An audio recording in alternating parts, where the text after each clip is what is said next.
Hello, I'm Loren Sederstrom. I'm the host of the All Around Grant Show, and today I have with me my co-host Larry Lanou.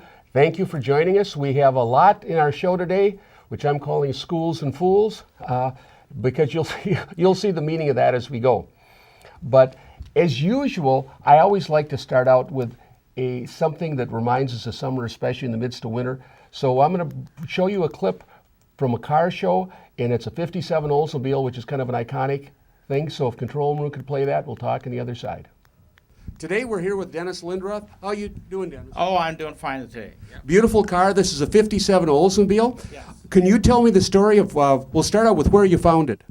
In St. Paul, it was in a yard with a for sale sign on it, like Maryland and Arcade area. Yeah. It was in 1985. Yeah, 85. What kind of shape was it when you got it? Well, the car was white then, and it was tired looking, and it needed restoration and paint and all that. So over the next few years, I kind of tore it apart and we're getting it ready to restore, and then I had some people do the paint and body work for me, re-chrome the fenders, overhaul the engine, transmission, all kinds of stuff like that, So. Did it have much rust? It came from southern Iowa. It was there was some rust. It wasn't really bad, few rust holes in the floor and stuff, but. Now, can you tell me a little bit more about the engine, the carburation, the transmission, what it has? Well, it has a 371 Oldsmobile rocket engine, and it has a 4-barrel carburetor, hydromatic transmission, automatic transmission. Is that a 4-speed automatic then, or 3-speed? 4, I believe. Yep. Yeah. Uh-huh. Yes. And so it took you about how many years to get it all together? Oh, 4 or 5, I guess. But by about 1990, I was going to shows with it and stuff, so pretty much restored by then, yeah. Beautiful car. It was a kind of a classic year for Oldsmobiles. After that, in my opinion, they kind of went downhill. This was one of the best looking ones they came out with. Yeah. And I know it's right next to it. We have a 56 sitting, same color. But beautiful interior, too. You redid the interior? Yes, I did most of that myself. I notice it's nice cloth and vinyl interior, black and white. Beautiful car. Well, thank you very much for sharing your story with us. And you live in beautiful downtown Willerny, is that right? Yes, I do. Yes. Okay, thank you much. All right, fine. Sure, thanks.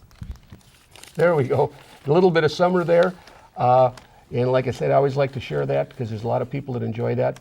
The next thing I'm going to do is read a newspaper article. We're going to shift gears and kick it off to the next subject. And most of you have heard about the Stillwater school closure proposal. Okay, I have an excellent letter to the editor that I will read. This is from the Wednesday, 2/10/2016. It's possible that falling property values, disconnected communities, and long bus rides and other impacts of closing elementary schools can be justified on spreadsheets. The reason the Stillwater District's bold proposal should be voted down is because it's based on incomplete research and incorrect data. At a public hearing about the proposal January 27th, Jim Drops, a home builder and real estate broker in Minneapolis, someone by necessity knowledgeable and curious about population data, presented some astonishing information. Drops explained that Bold advocates a wholly misunderstood Metropolitan Council data. It shows a decline, and the Met Council actually expects growth in the northern part of the district from 45 to 90%. District officials have repeatedly explained the need to close schools because the population is declining, which is against, I sent the board the demographic data. The Tuesday morning, the architects of Bold was then calling and emailing the Met Council for information. They evidently got the stuff off an old website. This is not how major decisions are made in Minnesota. These revelations should have stopped the debate, but the administration has kept pushing the proposal forward. They do so only in light of fundamentally flawed data, but numerous other unanswered questions. How certain are we of financial assumptions and projections? Many districts around the country have closed schools, and they've never realized the promised savings that they were saying. Closing the school is the last resort, not a first suggestion. The changing population density of the area makes a very good case in the look for merging districts with neighboring districts, particularly Mahtomedi, and there already is a petition urging that. Many choices have been presented by parents and others, but proponents have ignored them. They have not gotten even a half-hearted examination. What are school sizes and usually like in rural communities? The superintendent frequently pointed out the Withrow and Marina are 2 of the 5 schools in 200 or less. Well, in small areas, what do you expect? The northern part of 834 is certainly one of the most rural areas in the 7-county area. And of course, with their small towns and small schools, they're going to be located. Closing schools ought to be a last resort. In 8 weeks, they pushing bold through in 8 weeks with bad data, and half the research is embarrassing. So the speech can be seen on a link in Stop Bold Cold Facebooks to a North Star Oasis video of the listening session. So you can see the whole thing, and many parents came up. So again, go to look at the Stop Bold Cold Facebook, and you can see the North Star Oasis. He's completely discussing it. It was 1 hour and 27 minutes. I will be showing you a few clips from there, but and that's what we're going to go to right now. I just have 4 brief clips, well, 3 brief clips and 1 longer one that was excellent. So if control room could play that, we'll start with the first one. They really need a vibrant educational or institution or school system in their communities to survive or thrive. Parents tend to make up a lot of that through volunteering for the local schools. I know Withrow particularly, I have interest in. The parents really make that place special. But on the bottom is taxpayers. So if I took myself out of the parenting role for a little bit, there's going to be some significant impacts to the Washington County tax base, let alone not only the taxes that we're going to have to be reassessed against, because when you take those schools away, that's why people move to the community. And not only will the taxes go down, but they're going to go down as a reflection of lower property values. And so what realtors tend to do is not buy or build or sell homes. What they do is they create neighborhoods. And I think we really need to take that into consideration. The last thing I'll leave you with is, and I don't know, maybe I don't need to know, but I think there's been a lack of transparency around options. So I know in just some recent conversations or listening on some of the chatter on YouTube or wherever you guys, wherever the communication is, what can we do around options? As a businessman, I don't care if it's a $50 expenditure or a $5 million expenditure.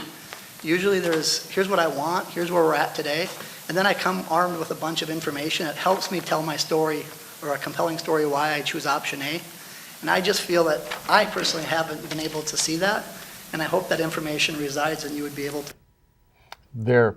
Well, that's one of the things they say about building communities. Now, what doesn't make sense is Lake Elmo is having 1,700 homes being built.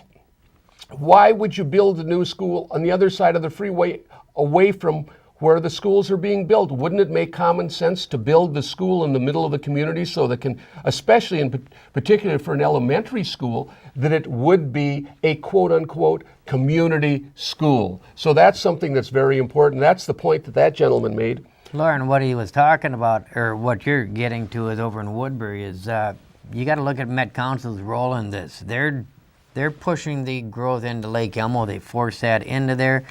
They should be putting this elementary school in the middle of these. There's 1,800 actual building units that are scheduled that we've got laid out over there. They should be putting that school in the middle where they could walk. They're going to force all that traffic across Manning, across 94 over into Woodbury. One of the reasons they want to do that on that side of the 94 is that's where the new light rail is going to go. And so we'll be able to bring the kids right from St. Paul right out, go open the road, they can go into Woodbury. Well, I know that's the whole flaw in this. Well, let's go to the next clip. We have another one, and he also makes some good points.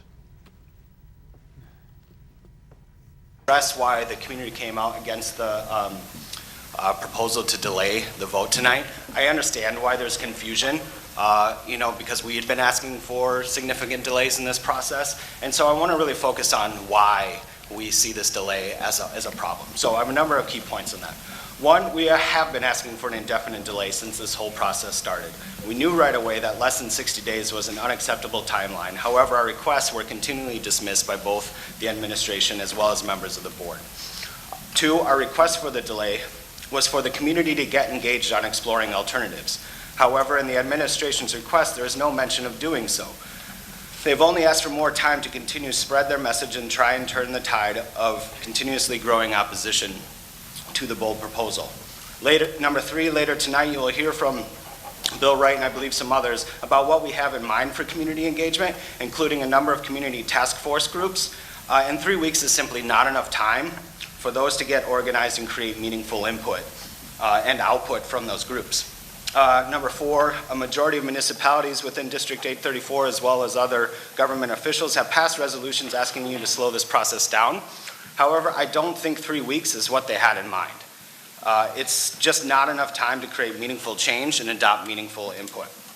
Number five, the district was served with a notice of claim from the community on Tuesday afternoon. The district released the request for delay first thing Wednesday morning. While the administration has claimed the request for delay has nothing to do with a potential lawsuit, I question that. The bold proposal is now facing a true legal challenge, and the district administration would be forced to provide significant documentation regarding findings of fact to support their defense. If this process was followed the way it should, a written document and presentation outlining those findings of fact would be ready tonight that justifies the bold proposal in closing of the 3 elementary schools. If the administration did not have their findings of fact already documented, this certainly would create a heavy burden on the district to justify this action in the event of such legal questioning. There. Well, you see it's full of holes already. Basically, the only reason they wanted to delay it was so they could try to sway more voters. They threw this plan together in 2 months or less. The other bridge to excellence, they took the previous superintendent administration took 1.5 years to develop. And when the levy was passed, they promised that they wouldn't be closing schools. They get a new superintendent, which originally came from Mahtomedi, by the way, ladies and gentlemen. And of course, we know how goofed up Mahtomedi is with a 33% open enrollment. But we're going to come back to that a little bit later. So if we go to the next clip, please. Or closing a school. The items on this list should reflect the specific reason for that. Something such as failing population, no community support, maintenance or repair issues that cannot be overcome. None of that sort of thing is here. What is mentioned here is a balanced budget, passage of a levy and bond referendums, and the bridge to excellence. All examples of huge community support. The next column is desired result.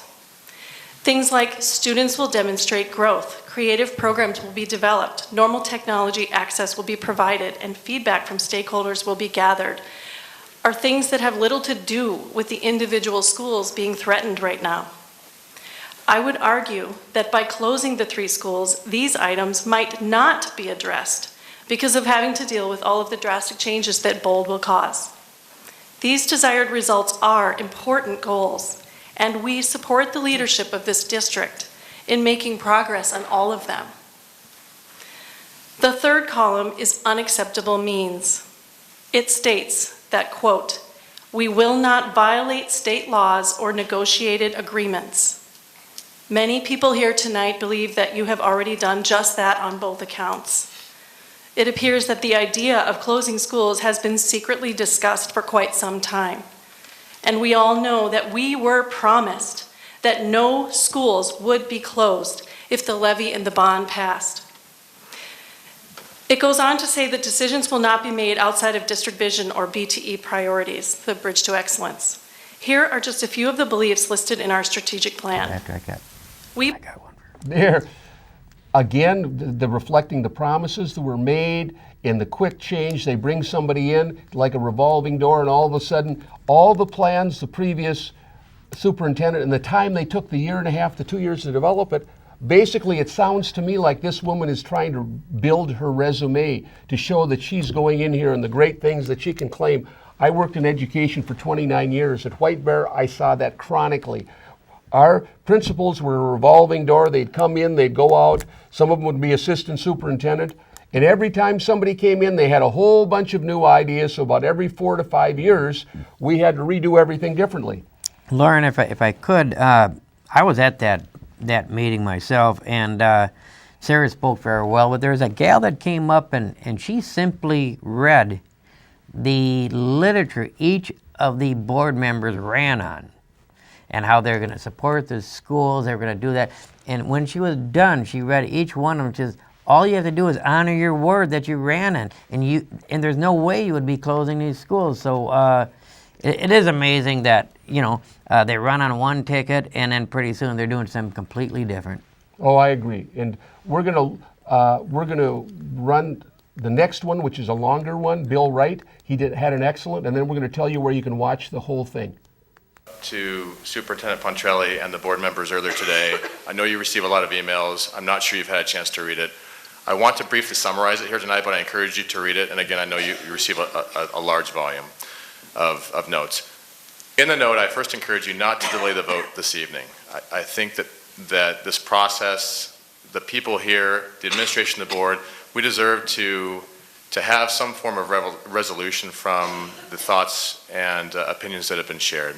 So I encourage you to actually have the vote tonight, and I further encourage you to vote no. And let me be clear that a no vote does not mean some things. It does not mean that we do not support some of the services and solving some of the issues that have been so well articulated. I could not agree more with the teacher from Lake Elmo who was up here as far as students need these services. None of us are debating that these are important. What we're debating is this the best way to go about it. And I think that needs to be clear. It also does not mean that you do not support your administration. It means that you are giving them advice in your role as board members. You know this district, you know this system. You can give them helpful advice about what you know and what will work and what will not work. So please vote no. And in the place of voting no, or as you vote no, there have been a lot of questions around what proposals would then we come forward with. Let me give you 3 things that I would do if I was in your position and which are in the board's power to do. I would launch 3 task forces. The first task force would be chartered and empowered by the board to work with the administration, and this task force would be comprised of a combination of administrators, school employees, teachers, community members from all across the community, civic leaders, for all these 3 task forces. The first task force would look at the long-range facilities plan. This has been coming up a lot in discussions as far as both its further viability, what was wrong with it, what continues to still work, and its impact on the $97 million bond. I would empower this task force to reopen that long-range facilities plan and report back to the board what is still viable, what, if anything, needs to be changed based on what you know now versus a year later, and give you the information that you need to vote whether you still sustain that long-range facilities plan and all the things that were both explicit and implicitly provided in that plan, or if you will vote on any modification. That long-range facilities plan passed with the unanimous vote by the board with significant community involvement. It should receive that same community involvement and same board involvement if you are to modify it or change it. That would be the first task force. The second task force would be set up to look at the proposal that has since been floated, since the, that's fine, 1 minute left, since the bold proposal was put in place, and that's to look at the Matamidi School District consolidation. None of us know whether this is actually the real thing to do, but it deserves a shot and it deserves to be looked at. I think we've received some responses that some people aren't interested in looking at it. That's not good enough. You are not the district. You represent the people here who are in the district. Some of them are asking to look into this option. You need to look into this option so you have enough information to know whether this is the way to go or not. It may not be, I don't know, but please look into it. And the third task force needs to reopen the school closure issue. Decide before you assess or before you put forward which schools to close, what are the criteria? In what instances does it make sense to close schools? Establish that criteria transparently with this task force, then empower them, if necessary, to start making those decisions based on those clear rules that have been set up firsthand. Lastly, I just want to make one point about emotion. It's been brought up a lot. Emotion is not a bad, negative thing. You're receiving a lot of feedback from emotional people in emotional settings. Emotion can be the driver for some of the greatest insights that you will ever hear. Okay, ladies and gentlemen, if you want to see the whole town hall meeting, go to YouTube and go to North Star Oasis. You can see everyone that speaks. It's an hour and 27 minutes. And the other thing we want to mention is one way to level the achievement gap is to close high-performing schools. This is the The three they're closing are the top performing. by the Let's dumb them all down. I mean, folks, this is ludicrous. the achievement level at Withrow School is one of the top in the nation, one of the top 10 in the nation. So this is It just far exceeds Matamidi, which they say is the top. Oh, as you look at the rating, they're a 4-star blue ribbon school, and that's what they want to close. well, and Matamidi has its own issues. They have 1/3 of its open enrollment.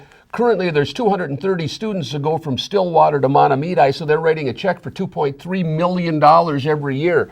So they're That's just the Stillwater district. Matamidi or White Bear has to do the same thing. North St. Paul, Maplewood, all those districts are sending. Absolutely, and this is really, the whole.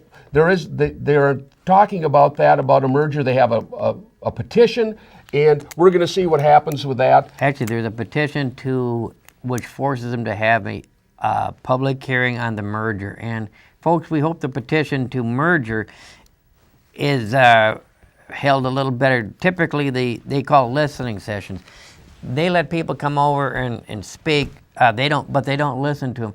They pretty well got their mind made up on what they're going to do. Public hearings are, my opinion, a farce. A lot of this has been done behind closed doors.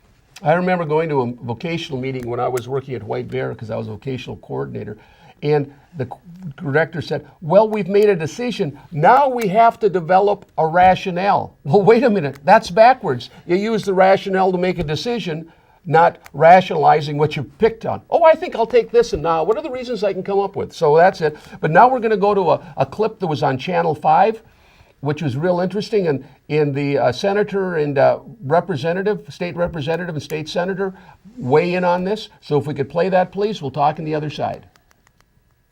Schools in the Stillwater District could be closed, and tonight we have the letter showing state lawmakers' concerns. District leaders say population growth in the southern portion of that district has these buildings on the chopping block. Only on 5 tonight, Jay Coles tells us how attention from the Capitol could affect a vote on that controversial plan. Students taking a stand, signs of protest, and a red ribbon call to action are now popping up all over the Stillwater School District.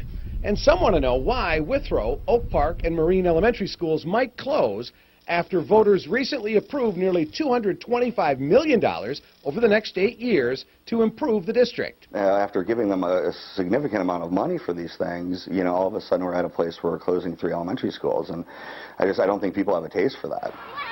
And the mayor's not alone. I obtained this letter from State Senator Karen Housley and House members Bob Detmer and Kathy Lomer, who all represent the Stillwater area. They criticize the school board's process and say it leaves the impression it is a, quote, school board that simply wants to divide and conquer. Senator Housley is out of state, but told me by phone she wants more public input. It's not what the people of the Stillwater School District thought they were getting when they voted for the bond and the levy. But the head of the school board says he's hearing from plenty of people who support the plan and that the district has talked about budget cuts and possible school closures for years. None of those are popular decisions as board members. So some people have come, I would just say, come late to this conversation. Hepner says the previous superintendent promised taxpayers not to close schools if the levy and bond referendums passed. Not this administration, he says. And whether the schools will close is in the hands of the school board. They're the ones that need to hear from the people and then make a decision that they think is best for the whole district. And also, school board member Mike Potachik tells me he will try to get the board to delay the February 11th vote on closing the schools to gather more public input. And Mayor Kozlowski tells me soon he plans to contact the state auditor about the possibility of auditing the district's financial books. Right now, it's just exploring a possibility, though. Well, don't they audit the books every year? They do. School districts have it done every year, but it's usually done with a private contractor. They come in, they do the books, and then the state reviews those audits to make sure they're okay. In this particular case, Mayor Kozlowski is talking about something different, Bill. He wants the auditor's office to maybe go in themselves with their own staff and do that audit. Big issue. A lot of people in the Stillwater area up in arms over this one, so we'll be watching it very closely. Because not often do you have lawmakers get involved in school board stuff. All right, Jay Coles, thanks very much. It's interesting that they're saying they're coming late to the discussion. What do you mean coming late? They announced this in the middle of the December in middle of December for a February 11th vote. People were blindsided by this. Nobody knew this was happening. It took everyone by surprise. I've talked to quite a few people about this, and they're up in arms. It's like they're trying to sneak it through.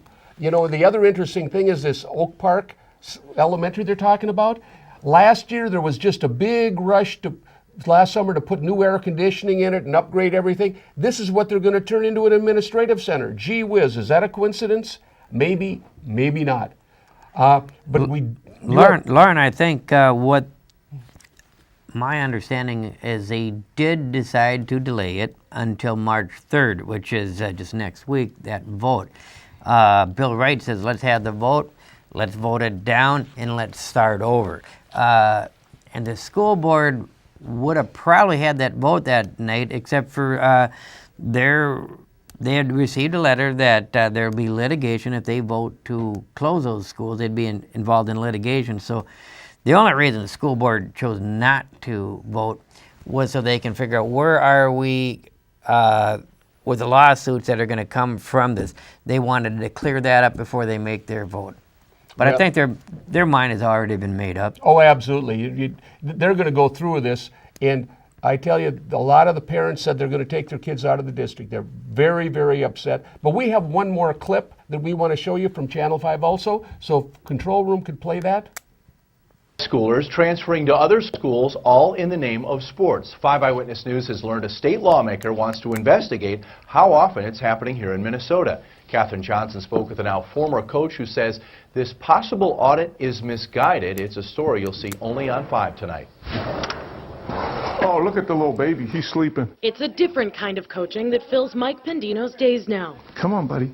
There you go. A big change from the life he used to lead as football coach for East Ridge High School. Pendino resigned in August after the South Washington County School District learned one of his players, Jojo Garcia, did not live inside school boundaries. The team was stripped of its titles, forced to forfeit all of its 17 victories from the 2013 and 14 seasons, and Garcia wasn't allowed to play his senior year. When it comes back that there's a kid that isn't legal or isn't living where he's supposed to be, they punish the team and the coaches, which to me is absurd. It's exactly what one lawmaker hopes to avoid in the future. State Representative Bob Detmer is asking for a program review audit of the Minnesota State High School League to ensure all of the 3,000 transfers it reviews annually check out. But the executive director tells us it's not up to the league to monitor the transfers. Each individual school district determines the eligibility of the students who represent that school. So our office doesn't make that determination. The MSHSL is there, however, to provide support when a transfer student is in question, which we learned is happening more and more. All of our ADs are concerned about the transfer rule. We want to make sure that we're doing the right thing for the student participant and their family. So we really have to do a lot of work with that transfer rule. A family has to provide the district with proof of address and a lot of paperwork. How you doing, girl? According to this coach who lived through it. If you have a rule, you have a rule. You know, I think it should be, you know, there is no open enrollment. You live in a certain city, you live in a certain town, you have a high school, that's where you go. And that's how you think you solve the problem. That's how you go. Now, the director of the Athletic Administrators Association did add, if you're doing your job, then an audit is nothing that would be frightening. The last time the State High School League was audited was back in 1998, and as he mentioned, trends are changing. So he believes it never hurts to double-check the current system. Loren, I think what you're going to see, and a lot of what's happened to Stillwater is it's a larger school. They can have 35 players, say, on a ball team. Your player number 40. So you open enroll into your neighboring district, a smaller one, Matamidi, and Matamidi is there to welcome with open arms. They come out, not only did they build a brand new school for open enrollment, they've got 1,100 students open enrolled in that school. The new school they built was only capacity is 7, so they're building brand new schools just for open enrollment. You sat on the board, Planning Commission, yes. The Planning Commission, and one of the things we looked at is they're putting in new AstroTurf fields over there, opposing team locker rooms. They put in, tore out the tennis courts, added them, new ball fields. Folks, this open enrollment is being driven by athletics, and I was at Representative Detmer's home just here Thursday, and one of the bills they're considering is right here, folks. This is Minnesota Statute 124D.03. Look it up. Open enrollment options programs, and it does say a board may, by resolution, limit the open enrollment of non-resident pupils in its schools or programs according to the section by a number of not less than the lesser of 1% of the total enrollment at each grade level in the district. And so, folks, one of the bills that we're considering to add this because they have a minimum, they just don't have a maximum. So we'd like to add on our maximum number of non-resident open enrollment students in a school district by grade level shall not exceed 2 times the state average open enrollment. And that's one of the things going through the legislature, and we'll see if Senator Chuck Uygur, who was brought this same language in 2012 and told him this would be the result if he did not put a cap on open enrollment, it's coming out to bear. 4 years later, we're closing local schools. Well, let's see if Chuck Uygur will do the right thing as Education Finance Director. I'm not going to bet on that one because I had to argue the bill for publishing schools on a dump site, and I argued it down at the Capitol at a meeting and Senate hearing, and they said, "Well, how do you know you have to have that in a newsletter?" Well, there's a section in the newsletter that says they have to support air quality, pesticide use, and a couple other things, and we just wanted to add if the school was built on a dump site. That got shot down. It was just unbelievable, and it was because Chuck Uygur told Senator Torres Ray, if you want your 5 Latino bills to get through my financial committee, this schools on a dump site bill will not make it out of your education policy committee. And that's what happened. So it was quite interesting. We got a real lesson in politics and lawmaking, and folks, it's backdoor dealings. It's everything you've heard it is, and it's time to hold them accountable. The caucuses are coming up. I would encourage you to appear and ask the tough questions, and ask them if they'll support this legislation to limit open enrollment. Well, we have to get going on that. Now we're going to shift the gears, and we're going to start talking about the city of Grant. We have a few clips on there. So if control room could play the first one, please. City's rule of procedures, can the clerk verify that a new procedure was properly voted upon? First, Robert's Rules of Orders have never been adopted by the City Council. Robert's Rules of Orders, as we've stated multiple times to you, Mr. Lanu, are not normally appropriate for smaller bodies like this. And I will also remind you that the Charter Commission, of which you were vice chair of, adopted Robert's Rules of Orders only where possible. We won't even do anything so farcical. We don't use Robert's Rules of Orders. We do tend to refer to it if we have issues with individual council persons not following regular rules of order. So in terms of Robert's Rules of Orders, it's never been approved, and we won't be going there. Now, can I get... There we go. That is the epitome of arrogant, condescending, and disingenuous. Actually, Loren, what he stated was a bold-faced lie. So I'm going to call Mr. Huber exactly what he is. He is a liar. The Charter Commission did say not the most recent revised deals of Robert's Rules. And as far as practical, in other words, Robert's Rules is a very detailed deal, but the Planning Commission had Robert's Rules, the Charter had Robert's Rules.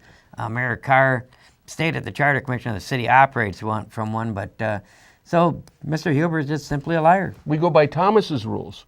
Yeah, Tira Tommy. Yep. So, it being we're both on the council, it's somewhat divisive. You can just about count that if we make a motion, of course, have it seconded, it's probably not going to go through. But I just took one brief clip here to show that we are not just voting no to vote no. If in fact something has merit, we support it.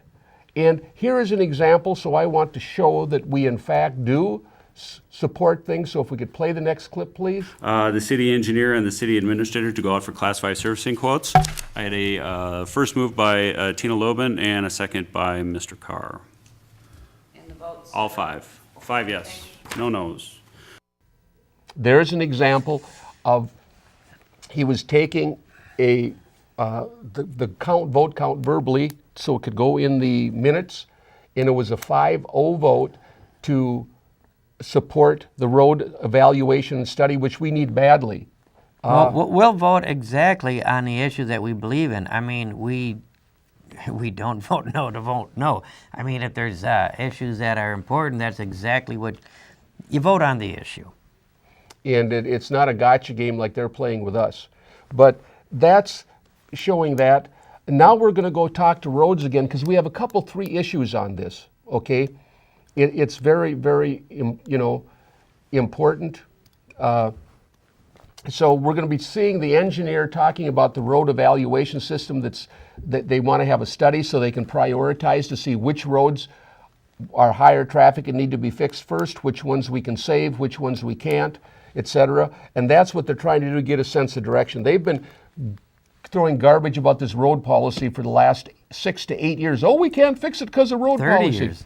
Well, they don't want to fix anything. Okay, and I personally believe the 2 realtors on the board are waiting so they can get sewer and water in, because remember, there's a bill 1557 in the House that wants to build a $623 million wastewater treatment plant, and where would that go? And should take all the surrounding communities off their wells, North St. Paul, Vadnais Heights, Willerny, Matamidi, White Bear Lake Shore, all that, and bring in water. But anyway, let's play this next clip, and we're going to talk about the road evaluation. We want to go out and do that systematic evaluation of all the roads within the city so that we can come back and have a good plan moving forward of where to get the best bang for our buck for road maintenance. I've been talking to our pavement management specialist, and we should be able to get out by the end of March, early April, depending on weather conditions and whatnot. So we're hoping to get that pavement management study completed by the end of April so that we can, make systematic decisions on where best to spend our money and get the best bang for our buck. Okay. Now, you're always... Loren, if I could, and that's our new engineer. He kind of came, I wouldn't say late to the game. Phil Olson went into the city of Minnetonka. He had a pretty good understanding of our city. Last June, our city decided we were going to rate our roads. And so Mayor Carr and the council majority vacillated with it long enough. And they didn't approve it till, they started in June, they waited till October, approved a road rating system, and we couldn't get it done. It's too late in the season. So now and it should have been done last fall so we can make intelligent decisions and have stuff ready to go out for bid to repair roads this spring. Now we're just starting to get them out there. We probably won't get much done this year. But that being said, maybe Dallas, could you pull that one clip up that we have to show you how our roads are being maintained? Folks, what you can see here is that's a buildup of ice. The ice on that road, and this is just north of the school, is over 1 foot thick. I got a call from municipal director from the city of Matamidi. We have an emergency out there. Vehicles are getting stuck in this road. It's washing out. And there's no way a road could get washed out because the gravel's there. It's just that they didn't plow that road. We got a foot of snow and water, and it froze. But they got the call the night before, and our road contractor, Ken Johnson, did absolutely nothing. That's why we got the call from the Matamidi utility. And we got the other pictures that'll come up and probably pull a couple more up, Dallas, that you can see. This is just on a bus approaching that ditch over there. They had to go to that side of the road because the ditch was so deep on the other side that when the one school bus came through, it bounced. He didn't see it, and he bounced about a foot in the air. Yeah, one car, the rear end went up about 2 feet in the air. So we'll pull up another one, and we'll just kind of go through it shows that there's a lot of traffic going through there. It's the 80th Street, just north of the school over there. And folks, the reason I want to show that is because now I did take that call.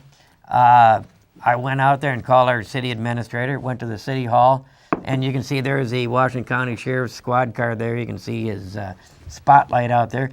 He had to come out. We ordered gravel from the county out there to repair that road. Where's our road contractor?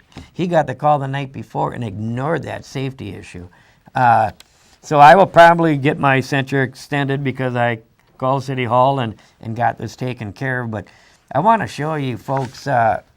The other problems we have, now a year ago they put the appointment list on the consent agenda and passed it. Consent agendas are supposed to be for routine things such as paying the electric bill, the telephone bill. Well, they're playing all these sneaky political games to maintain control. And it's not in the best interest of the city. If it was in the best interest of the city, Larry and I wouldn't care. But the things they're doing are underhanded.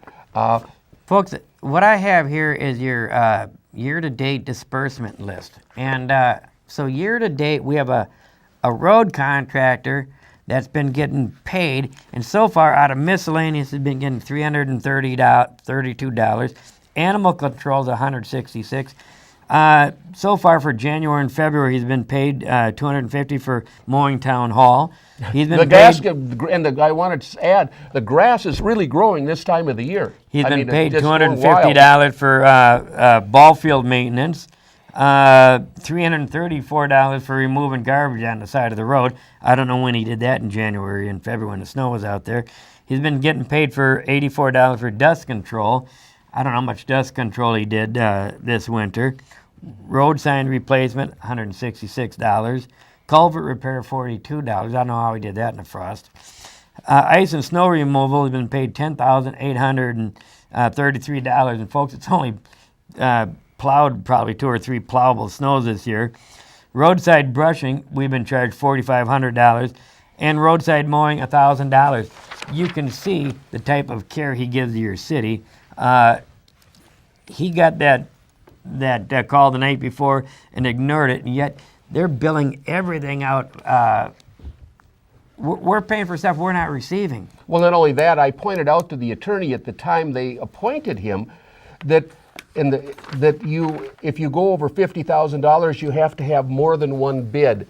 And Nick Vivian, the city attorney, quoted a statute or a case that said if a municipality or city contracts with a county, they don't need competing bids. Well, this isn't a municipality or a county. This is a private contractor, so there should have been bids. This guy's getting paid monthly for stuff he isn't doing. How many times are we mowing the sides of the road in the middle of winter? It doesn't happen. I mean, this is, I don't know what's going on. If he quit tomorrow, what happened to all the money he just got paid for mowing the ditches? That never happened. In fact, even last summer when he did mow the ditches, he used an old piece of used equipment. It was marginal. I had to go up and down and mow my roads because I have a road on 3 sides. It was just pathetic. Okay, I guess we're ready to go. You went over the budget and how pathetic that is. Let's go to the next clip, please, if we League could. of Minnesota Cities lobby for state funding for local roads.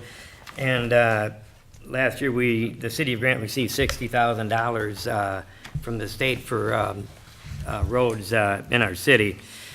Now, in our road policy that we have now, we have a lot of misinformation. It states that road reconstruction costs between $300,000 to $400,000. That's written in our road policy now, when actually I've gotten prices as low as $215,000 to completely reclaim a road, reshape it, put a 2.5-inch base with an 1.5-inch wear course for about $215,000. So we've got a lot of misinformation out there. Last city council meeting, Mayor Tom Carr stated that he didn't need figures to make informed decisions, and I think that's a wrong decision-making policy. But so this time I'd like to make a motion that WSB look into this year's legislative funding for local roads and any other grants that may be available. Second. By the way, that was voted down, ladies and gentlemen. There was 3 no votes. They didn't want. I could have put that on there, but we have so many clips. I have so much information to give you. I can't give you the long clips that'll go 4 or 5 minutes. And folks, they voted down to look at, last year I spoke at League of Minnesota, said we got $60,000. I said, send our engineer out to see if that's available this year. There are I work municipal, folks, and there's a lot of cities I work with get grant money all the time. Our city's never even looked for it. Well, there's a lot of money to be spent around the city of Grant, evidently. And one of the bones of contention has been, of course, the attorney billing. In my opinion, this our city attorney is like a Mexican taxi driver on speed, and he's keeping that meter running. So his budget last year, I think, was $25,000 and $10,000, so we had a $35,000 budget. $34,000 budget. And just in general alone, he's increased. Well, he doubled his budget last year just by going over budget. Yeah, he was over $70,000, so he doubled the budget. Now, I want to remind you about this, ladies and gentlemen. The tenant behind this is, because he's a partner, he also gets commission, basically, quote unquote. It isn't called commission, but because he's a partner, the more money he brings in, the more money he gets, obviously. So this is something that's kind of interesting. And like Larry was saying, they've increased his budget by 40% this year. That's ridiculous. And we're going to be, in future shows, We all got a 40% raise this year, didn't we? Yeah, right.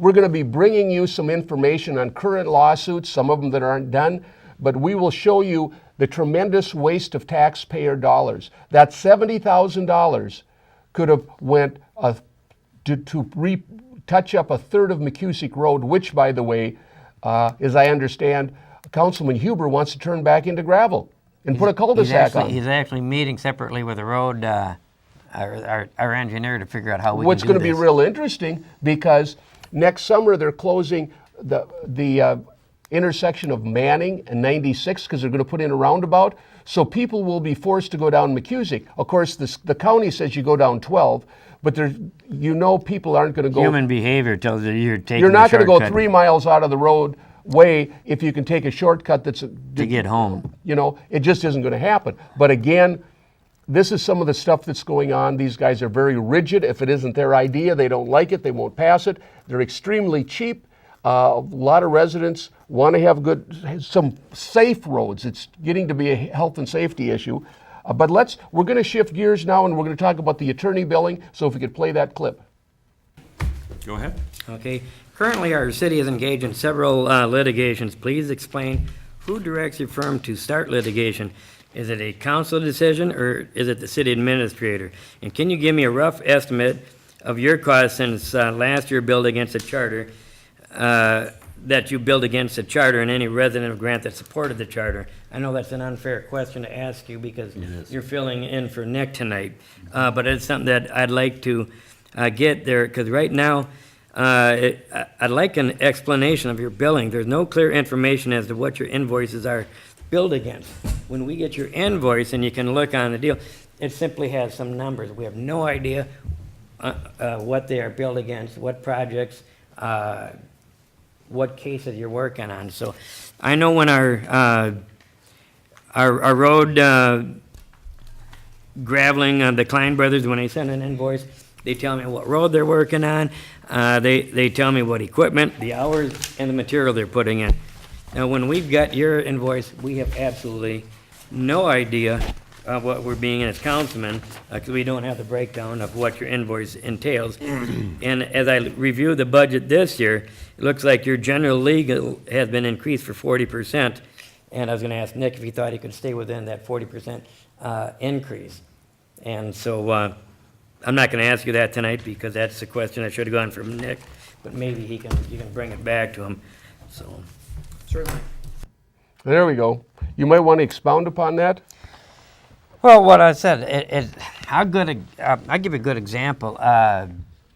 We've got city council people that are going after people needlessly.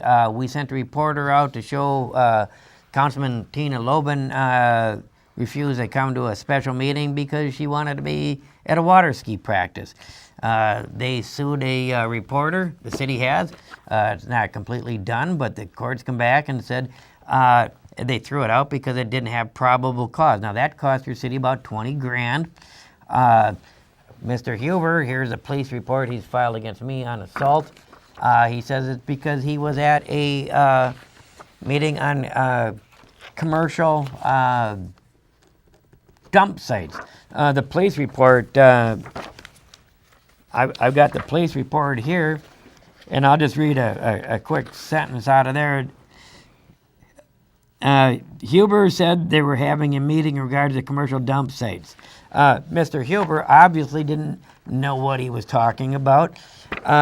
This is a paper for that meeting, and it was the annual public meeting for an MS4 report, and it was talking about stormwater management. So Mr. Huber lies to the police department, tries to get charges brought up. Folks, they've got other litigation going. We probably got about $80,000 to $100,000 in just litigation this year that our city will probably lose. It could be better spent on actually our infrastructure, but every time Tina causes litigation and Jeff Huber does, our city attorney makes money. And so he's going to run it right to the bank. That's his job. Yeah. No, we know. Well, if we could play the next clip, please, and I have lots to speak on the other side. His name? I'll second that motion. Any particular reason? Yes. As a matter of fact, he was adjudicated for providing false information.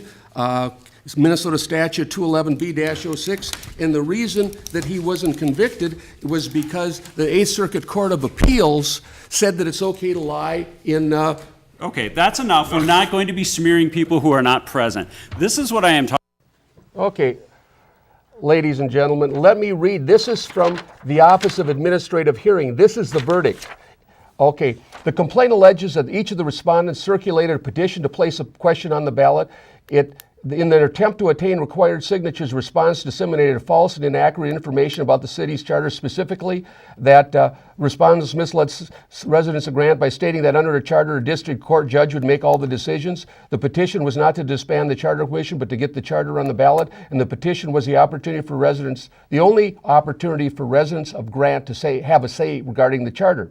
The complaint maintains that these statements were false or inaccurate, and by making these statements violated 211B-06. In addition, the complaint alleges that respondent Tufte repeated these statements to the White Bear Press reporter, who included the statement in at least one item published online on August 13th. Okay, now we're going to go to the verdict. The third and most significant, the panel of U.S. Court of Appeals for the 8th Circuit recently ruled the Minnesota Statute 211B-06 violates the First Amendment of the U.S. Constitution, is not enforceable. Moreover, the panel concluded there is no way to narrowly construe the statute to avoid constitutional violation. The panel found Section 211B-06 to be simultaneously overbroad, under-inclusive, and concluded it was not narrowly tailored to achieve the state's asserted interest in preserving fair and honest elections, preventing fraud in the electorate. So basically, ladies and gentlemen, there was an article in the newspaper about this. It's okay to lie in political campaigns. Imagine that. And that's why I did not want Robert Tufte to be on the Planning Commission when... He's adjudicated liar. I mean, he's adjudicated liar. When he went out and got petitions or signatures to disband the Charter Commission, out of the 195 signatures, 65 asked to have their name removed because they felt they were misled and provided inaccurate information. And that's what this hearing was about.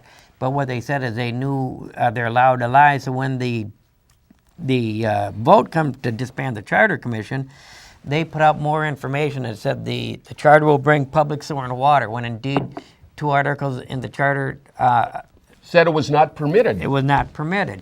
They said that the charter will increase your taxes, when indeed the charter had no taxing authority. The commission had none. So, and Mr. Huber, Mr. Tufte, and Mr. Helander, along with Mayor Carr and Councilman Loven, they have realized that it's all right to lie, and folks, they're doubling down on it. Hey, not only that, they're pretty darn good at it too. I mean, hey, they got her down. They're great liars. You know, we should join them. The trouble is, you know, when you go down to the gutter with them, they'll beat you with experience. Isn't that the truth? Well, let's play the next clip if we could, please. That the coverage of the Stillwater Fire Department be moved back to its previous boundary of Jamaica Avenue and that we look into incorporating the dry hydrant and the fishing pier with the DNR to offer protection for the needed maintenance. Second. Okay, real good. Any questions on that, or are we going to take the vote right away? Let's go ahead and take the vote. All those in favor of Mr. Lanew's motion, please say aye. Aye. And those opposed, say nay. Nay. You see how that goes? They wouldn't even discuss it. They didn't want to hear about it. The reason, the significance of this is, ladies and gentlemen, Stillwater just built a brand new fire station, and they're not volunteer now. They're full-time fire station just on the other side of Manning, less than a mile Lauren, from... we're going to run close, so I'll just wrap it up really simple. It would lower your insurance rates if Stillwater isn't, and they used to have the territory out to all the way out to Jamaica.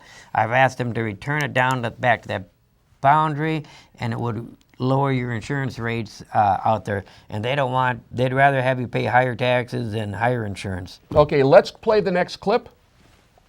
The DNR, Met Council, MPCA, Minnesota Department of Health, White Bear Lake Conservation District, and any further joint powers being developed. So this time I'd like to make a motion, and this is the motion, the resolution. The City of Grant opposes House File 1557, Senate File 1641, and any other legislation that funds the construction of a wastewater treatment plant to augment the level of White Bear Lake. Intrusion of public sewer and water is in direct conflict with the City of Grant's comprehensive plan for overall growth strategy, which is committed to protect our rural character and maintain maximum density of 1 acre per 10 acres with no public sewer or water facilities. The City of Grant does not support the Metropolitan Council's Northeast Water Supply Final Report, which could have a capital cost of $23 million with an annual operating cost of $20 million. The City of Grant would support the study to augment White Bear Lake from Sucker Lake or the St. Croix River, which could be constructed with an estimate of $23 million. That's my resolution. Second. Okay, discussion. You know, I checked my email before I left home. I always do that before I come to these meetings. I check my email. Okay, that was $623 million. $623 million that the Northeast Metro Water, and this is the same proposal I brought to them last summer opposing this House file, because, and I brought it back up because the legislation is going back into session and to get funding for this. Well, and what's interesting is their rationale. Well, the City of Grant isn't named in this. Well, obviously not, because we don't have water and sewer, but it's about Met Council encroaching. Are they going to build, if they're going to have the wastewater treatment plant, it's going to have to be built somewhere very close to White Bear Lake, the White Bear Lake, because they're going to take water from the Mississippi, purify it, put it out, and when the sewage comes back, they're going to go through that, and that's what they're going to pump into White Bear Lake. Of course, you know, everybody will love swimming in that. But the point is, they're very closed-minded. They don't look beyond the end of their... The point is Mayor Carr and Councilman Huber support Met Council policies. They are realtors. They want to see them come into your community, and they would like to see 4 houses per acre. That's not the community we all ran in. In fact, that's not what they ran on when they ran for office. They said, we don't want it, but they support Met Council policies. They had the opportunity to oppose it. Let's play the last clip if we can. There's no last clip? No, there isn't 342? Okay, well, I guess that'll wrap it up. Like I said, Lauren, they had the opportunity now to oppose Met Council policies, and once again they said, you know, we don't support sewer and water. Once again, they've lied. They support Met Council policies. They would not sign legislation against resolution against it. I want to thank you for joining us. Next month, we'll be bringing you up to date. Hopefully, we'll have some outcomes of some current lawsuits. We'll also bring you what the council's doing. It's good. We have a lot of things that should be breaking news. So thank you for joining us, and we'll see what we can find in all around Grant.